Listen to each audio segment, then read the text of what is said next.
Psalm 57, vers 1 tot 12. Here, U trou is hemelhoog. Vir die koorleier, op die wysie van, moenie verwoes nie. Van Dawid, 'n gedig met verwysing na die gebeurtenis toe hy in die grot van Saul al weggevlug het. Wees my genadig, o God, wees my genadig. Ek soek skuiling by U. In die skaduwee van U vlerke sal ek skuil totdat die onheil verby is. Ek roep tot God die Allerhoogste, tot God wat gereed is om te help.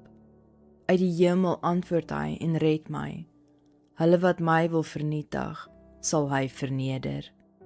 Sela. God sal sy trou en waarheid stuur.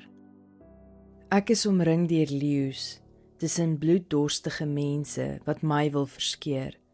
Hulle tande is soos spiese en pile, hulle tonge so skerp soos swaarde. O God, mag U geprys word ver bo kan die hemele, en U heerlikheid besing word oor die hele aarde. Hulle het vir my voete 'n lokval gestel, ek voel te neergedruk.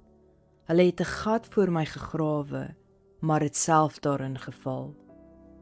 Sela. Ek vertrou geheel en al op U, o God, vertrou ek onwrikbaar.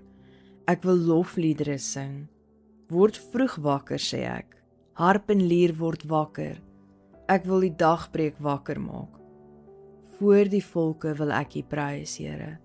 Tussen die nasies wil ek U lof besing. Want U trou is hoër as die hemele. U waarheid reik tot in die wolke. Mag U verhewe wees tot bo die hemele, o God, en U heerlikheid erken word oor die hele aarde.